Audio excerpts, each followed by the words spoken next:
नमस्कार साथियों, आशा है कि आप सब ठीक ही होंगे। तो कल हम लोग क्या पढ़ रहे थे? संख्या पद्धति। संख्या पद्धति में कल हम लोग पढ़े अंक, संख्या, संख्या पद्धति, संख्याओं के प्रकार में प्राकृतिक संख्या, पूर्ण संख्याएं, पूर्णांक संख्याएं। तो आज हमारी अगली टॉपिक है सम संख्याएं। सम संख्या यानी कि इवन नंबर किसे कहते हैं? ऐसी संख्याएं जो दो से पूर्णतः विभाजित होती हैं उन्हें हम सम संख्याएं कहते हैं। यानी कि वो संख्या जो दो से पूरी तरह भाग देने पर पूरी तरह विभाजित हो जाए, यानी कि हमारा रिमाइंडर यानी कि शेष शून्य आए। जैसे उदाहरण में हो गए 2, 4, 6, 8, 10, ऐसे डॉट डॉट डॉट अनंत तक। सबसे छोटी सम संख्या हमारी 2 होती है, शून्य सम संख्या होती है। x plus 2, x plus 4, x plus 3 dot dot dot infinite तक। अगर हम इस प्रारूप में लिख रहे हैं या फिर हमारे प्रश्न में आ गया कि x कोई एक विषम संख्या नहीं है, वह सम संख्या है, तो हम x के स्थान पे सम संख्या को रखेंगे। उसमें हम पहली x को रख दिए, दूसरी संख्या x में 2 जोड़े तो भी सम संख्या ही आएगी। फिर अगली संख्या 4 जोड़ दिए, 6 जोड़ दिए, यानी कि 2-2 के अंतराल पर ही सम संख्या बनेगी। सम संख्या वह है जो 2 से भाग देने पर पूरी तरह से विभाजित हो जाए, यानी कि रिमाइंडर हमारा शून्य आए, 0 आए। तो सम संख्याओं का इकाई अंक क्या क्या होता है? 0, 2, 4, 6 या 8 होता है। आप जब भी देखेंगे कोई सम संख्या होगी तो इन्हीं पांचों में से कोई एक होगा, या तो वह 0 होगा, या तो 2 होगा, या तो 4 होगा, या तो 6 होगा, या तो 8 हो गया। सम संख्या को हम किससे डिनोट करते हैं? सम संख्याओं को हम इंग्लिश अल्फ़ाबेट के ई लेटर से डिनोट करते हैं, यानी कि सम संख्याओं को ई से प्रकट करते हैं। हमारे अगली टॉपिक क्या है? विषम संख्याएं, ऑड नंबर्स। वे संख्याएं जो 2 से पूरी विभाजित नहीं हो वह विषम संख्याएं कहलाती हैं। जैसे 1, 3, 5, 7 और 9, ऐसे डॉट डॉट अनंत तक जितनी संख्या होंगी एक एक के अंतराल पे, वह विषम संख्या ही होगी। सबसे छोटी विषम संख्या 1 है। यहाँ देख रहे हैं आप, 1 से ही शुरू हो रही है, तो सबसे छोटी विषम संख्या हमारी 1 हुई। विषम संख्याओं को अंग्रेजी अक्षर के ओ से डिनोट किया जाता है। विषम संख्याओं का इकाई अंक 1, 3, 5, 7 और 9 होता है। जब कोई भी आप विषम संख्या देखेंगे तो उसका इकाई का अंक जो होगा, यानी कि जब हम दाहिने साइड से उसको हम देखेंगे तो इसका इकाई अंक या तो 1 होगा, या तो 3 होगा, या तो 5 होगा, या तो 7 होगा, या तो 9 होता है। जैसे मान लीजिए कोई प्रश्न आ गया है, उसमें विषम संख्या 11 दी गई है, तो हमें अगर ये कह दिया जाए प्रश्न में कि 4 या 5 लगातार 11 के बाद से विषम संख्या को ज्ञात कीजिए, तो उसमें हम क्या करेंगे? x के स्थान पे 11 को पुट कर देंगे। तो 11 के आगे फिर हम 2 ऐड करेंगे तो क्या मिल जाएगा? 13। हमारी नेक्स्ट 8 नंबर क्या हो गई? 13। फिर उसमें हम 4 ऐड कर दिए, 15 हो गई। फिर उसमें हम 6 ऐड कर दिए, 17 हो गई। ऐसे डॉट डॉट डॉट हम उसमें जोड़ते चले जाएंगे 2-2 के अंतर पे करते हुए, तो हमें विषम संख्या हमारी लगातार कंटिन्यूस ऐसे मिलती चली जाएंगी। लेकिन वह x जो है विषम होनी चाहिए। हम अगला देखेंगे, अगर x हमें कोई सम संख्या दिया हो और यह कहा जाए कि लगातार कोई मतलब कि विषम संख्या ज्ञात कीजिए, तो हम क्या करेंगे? उस x के स्थान पे मान लीजिए x 10 दिया गया है, तो x के स्थान पे हम यहाँ 10 रखें, तो पहली हमारी संख्या 10 और ये +1, पहली हमारी संख्या हो जाएगी क्या? 11। फिर दूसरी संख्या हो जाएगी 13, तीसरी संख्या 15, ऐसे डॉट डॉट डॉट पूरा होता जाएगा। लेकिन यहाँ x के स्थान पे हमें 10 रखना होगा, और यहाँ लेकिन हम x को 10 नहीं मानेंगे, 10 यहाँ मान लेंगे, लेकिन यहाँ 10 को हम पहले लिखेंगे नहीं, क्योंकि हमारी पहली संख्या यहीं से स्टार्ट होगी। बस हम मानने के लिए यहाँ x लगा दिए हैं, क्रमवार में x को नहीं रखेंगे। तो अब हम अगले टॉपिक पर अपने आते हैं। अगला पॉइंट है अभाज्य संख्याएं, यानी कि प्राइम नंबर। वे संख्याएं जिनके केवल 2 ही गुणनखंड होते हैं, यानी कि वह संख्या जिनके केवल 2 गुणनखंड हो, यानी कि या तो वह स्वयं से कटे या फिर वह 1 से कटे। वे संख्याएं जिनमें स्वयं तथा 1 को छोड़कर अन्य किसी संख्या का भाग नहीं हो जाता, यानी कि हम 1 या स्वयं उसी संख्या से भाग देंगे तो ही हमारा रिमाइंडर यानी कि शेष 0 आएगा। बाकी और किसी भी संख्या से हम भाग देंगे तो वह पूर्णतः विभाजित नहीं होगी, उसी संख्या को हम अभाज्य संख्या कहते हैं। जैसे हो गई 2, 3, 5, 7, 11, 13। जब हम 2 का यानी कि 2 का फैक्टराइजेशन करेंगे तो 2 का फैक्टराइजेशन क्या होगा, 1 × 2, यानी कि 2 एक सेल्फ ही हो गई, सेल्फ 2 हो गया और एक 1 हो गया, तो यह 2 ही संख्या से विभाजित हो रही है, यानी कि फुली डिवाइडेड ये 2 ही नंबर से हो रही है। अब ऐसे हम 3 को देख लेते हैं। 3 में भी सेम उसी तरह है, या तो एक देखिए ये स्वयं से कट रही है और या तो एक 1 से कट रही है, यानी कि 1 से। 5 देख लिए, 5 भी सेल्फ से और 1 से। 7 भी सेल्फ से और 1 से। तो यानी कि जो संख्याएं स्वयं से और 1 से पूरी तरह डिवाइड हो वही होती है अभाज्य संख्याएं। अब देखिए कुछ इसकी प्रॉपर्टीज हैं या फिर पहचान है, देख लीजिए विशेषताएं इसकी। अभाज्य संख्याओं को ऋण संख्या भी कहते हैं, इसका दूसरा नाम है अभाज्य संख्या को ऋण संख्या भी कहते हैं। एक ना तो भाज्य संख्या है और ना ही अभाज्य संख्या है। 2 सबसे छोटी अभाज्य संख्या, यहाँ देख रहे हैं ना 2 से शुरू हुआ है, तो 2 हमारी सबसे छोटी अभाज्य संख्या हो गई। 2 एकमात्र ऐसी संख्या है जो सम संख्या होते हुए भी अभाज्य संख्या है। 2 देखिए ये सम संख्या 2 है ना, तो 2 सम संख्या होते भी अभाज्य संख्या है। 3 सबसे छोटी विषम अभाज्य संख्या है। अब हम देखते हैं 1 से 100 तक की अभाज्य संख्या है।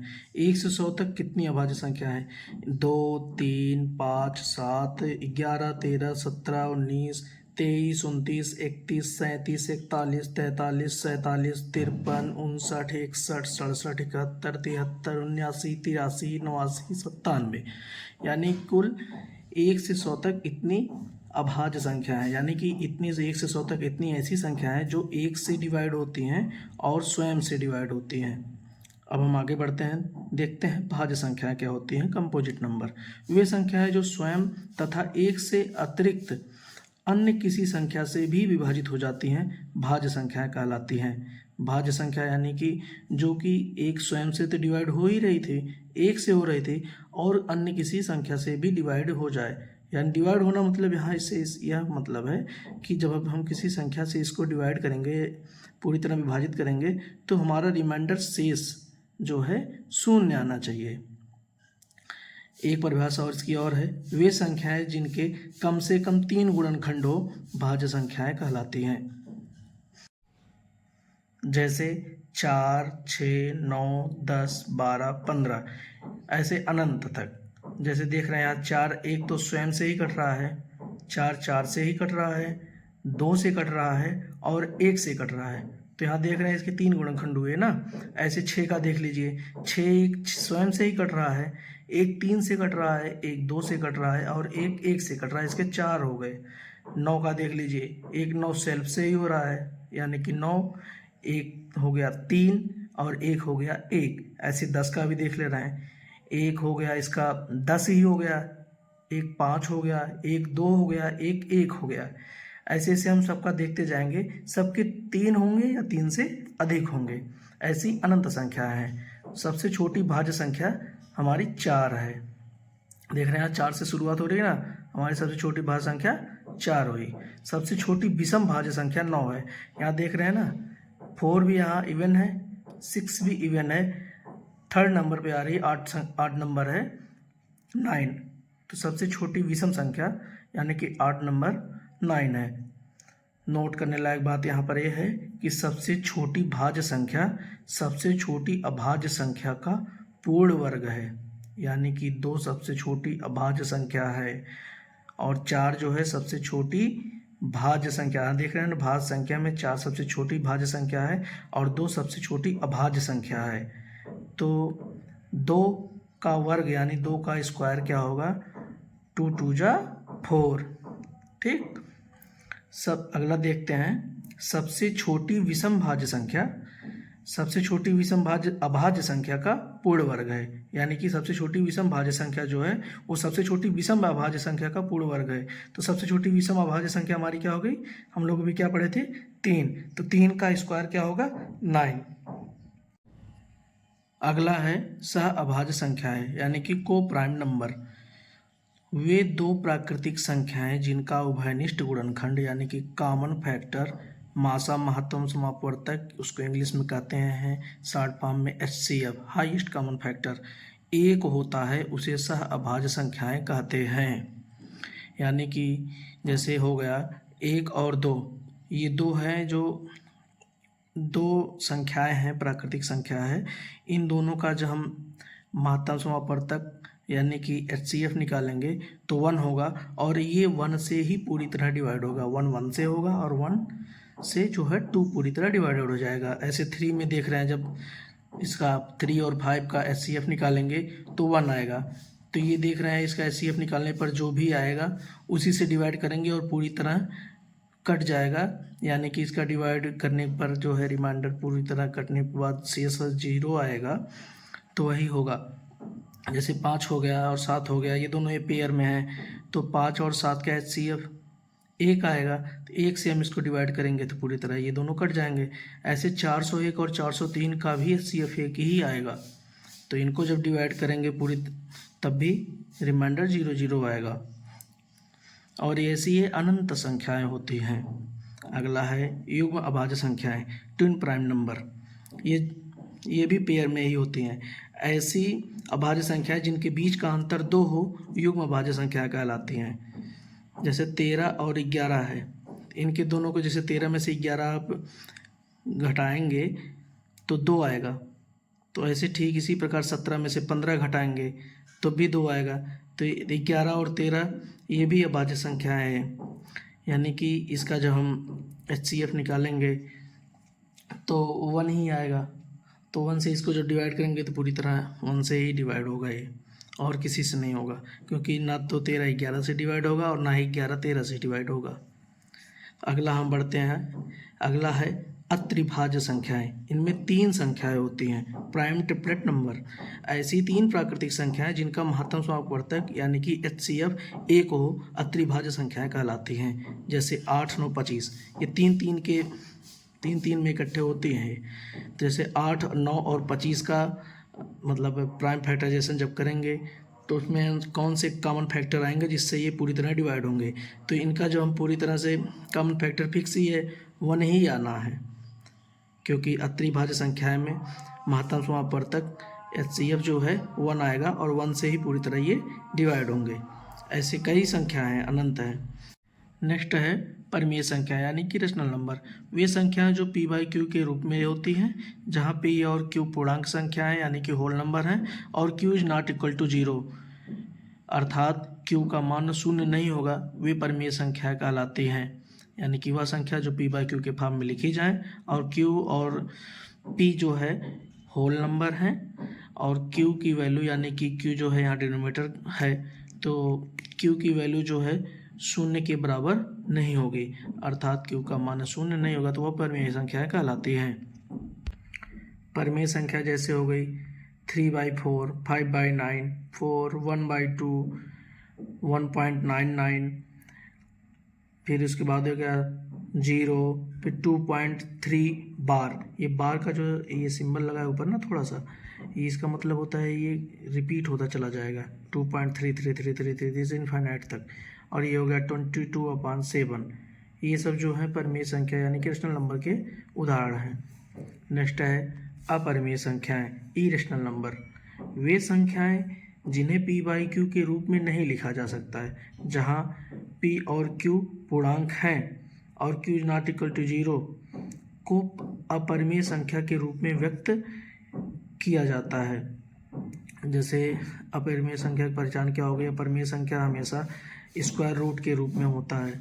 ऐसी कोई मानी बात नहीं हमेशा स्क्वायर रूट के ही रूप में हो, अलग अलग भी होता है। परिमेय और अपरिमेय संख्या का योग अपरिमेय संख्या होता है। यानी कि जब अपरिमेय और परिमेय संख्या को जोड़ेंगे तो हमें जो रिजल्ट मिलेगा अपरिमेय ही मिलेगा। 2 अपरिमेय संख्याओं का गुणनफल हमेशा अपरिमेय संख्या होता है। जब 2 अपरिमेय संख्या को आपस में मल्टीप्लाई करेंगे तो हमारा रिजल्ट अपरिमेय ही आएगा। एक से अधिक अपरिमेय संख्या का लघुत्तम परिमेय या अपरिमेय हो सकता है। यानी कि जब एक से अधिक अपरिमेय संख्या है उसका जब हम लघुत्तम यानी कि LCM निकालेंगे, लोवेस्ट कॉमन फैक्टर, तो जो है परिमेय भी आ सकता है और अपरिमेय संख्या भी आ सकती है। दो अपरिमेय संख्या का गुणनफल परिमेय या अपरिमेय हो सकता है। यहाँ जैसे आप पढ़ेगी दो परिमेय संख्याओं का गुणनफल हमेशा अपरिमेय संख्या होता है, तो यहाँ जो है दो अपरिमेय संख्याओं का गुणनफल परिमेय या अपरिमेय हो सकता है। जैसे यहाँ देख रहे हैं 5 की पावर जो है 1/3 है और स्क्वायर रूट 2 है, स्क्वायर रूट 5 है। पाई की वैल्यू भी जो है हमारी अपरिमेय संख्या के अंदर ही आती है। स्टार हो गया, हैज हो गया, वेरिएबल यानी कि जो कुछ भी वैल्यू करे वैल्यू निश्चित ना हो उसे वेरिएबल कहते हैं। 3.14532 ये पाई की वैल्यू जो है ये भी अपरिमेय संख्या आती है, यानी कि पाई और पाई की वैल्यू अपरिमेय संख्या है। और ये दूसरी जगह जब हम देखते हैं कि पाई एक ऐसे 22/7 भी लिखा रहता है तो वो जो है परिमेय संख्या में आएगी, क्योंकि यहाँ Q ≠ 0 है और P/Q के फॉर्म में लिखा हुआ है। नेक्स्ट हम देखते हैं वास्तविक संख्या यानी कि रियल नंबर क्या होता है। सभी परिमेय तथा अपरिमेय संख्याएं वास्तविक संख्याएं कहलाती हैं, यानी कि जो भी है अपरिमेय संख्या और परिमेय संख्या यानी कि रेशनल नंबर जितने भी हैं सब वास्तविक संख्या यानी कि रियल नंबर के अंतर्गत आती हैं। जैसे हो गया कि स्क्वायर रूट 7 बार यानी कि ये भी कई बार है, +4 -2 पाई की वैल्यू स्टार -1/2 -5/8 का लीजिए या 5/8 22/7 10⁸ एक्सेट्रा सारी चीज़ें जो है रियल नंबर के अंदर ही आती हैं। नेक्स्ट है काल्पनिक संख्याएं, इमेजिनरी नंबर्स। ऐसी संख्या जिनका पूर्ण वर्ग करने पर एक ऋणात्मक मान ही प्राप्त होता है उसे काल्पनिक संख्या कहते हैं। यानी कि जो कोई भी संख्या है उसका जब हम पूर्ण वर्ग करेंगे तो जो है मान हमारा जो है ऋणात्मक यानी कि माइनस में ही आएगा, उसे हम काल्पनिक संख्या कहते हैं। यानी कि स्क्वायर करने पर भी वैल्यू अगर माइनस में आ रही है तो वह इमेजिनरी नंबर होती है। काल्पनिक संख्या को सदैव आयोटा आई से प्रदर्शित करते हैं, जैसे 3i 2i i√2 -2 रूट, फिर स्क्वायर रूट के अंदर है -25। ये सब जो है इमेजिनरी नंबर के एग्जाम्पल हैं। नेक्स्ट है हमारा सम्मिश्र संख्या यानी कि कॉम्प्लेक्स नंबर। सम्मिश्र संख्या मूलतः एक वास्तविक संख्या और एक काल्पनिक संख्या का संयोजन है, यानी कि वास्तविक संख्या यानी कि रियल नंबर और इमेजिनरी नंबर से मिलकर सम्मिश्र संख्या यानी कि कॉम्प्लेक्स नंबर बनती है। सम्मिश्र संख्या a+ib, आई यहाँ देख रहे हैं ना इमेजिनरी हो गया है, b और a यहाँ पर क्या है वास्तविक संख्या है। सम्मिश्र संख्या a+ib के रूप में व्यक्त किया जाता है, जहाँ a और b वास्तविक संख्या है और i एक काल्पनिक संख्या है जिसे आयोटा कहा जाता है। i का मान देख लीजिए, नोट करने लायक बात है। i का मान होता है √-1 यानी कि -1 जो है स्क्वायर रूट के अंदर है। जैसे कोई भी संख्या हो गई, मान लीजिए यही एग्जाम्पल देख लीजिए 2 + 3i और 5 + 7i -1 का क्यूब -3i 5√5 प्लस √2 × i और -1 का स्क्वायर रूट +8, ये सब हमारे जो हैं सब कॉम्प्लेक्स नंबर हैं। इनको a+ib के फॉर्म में लिखा जाता है, यानी कि रियल नंबर और इमेजिनरी नंबर को मिलाकर बनती हैं।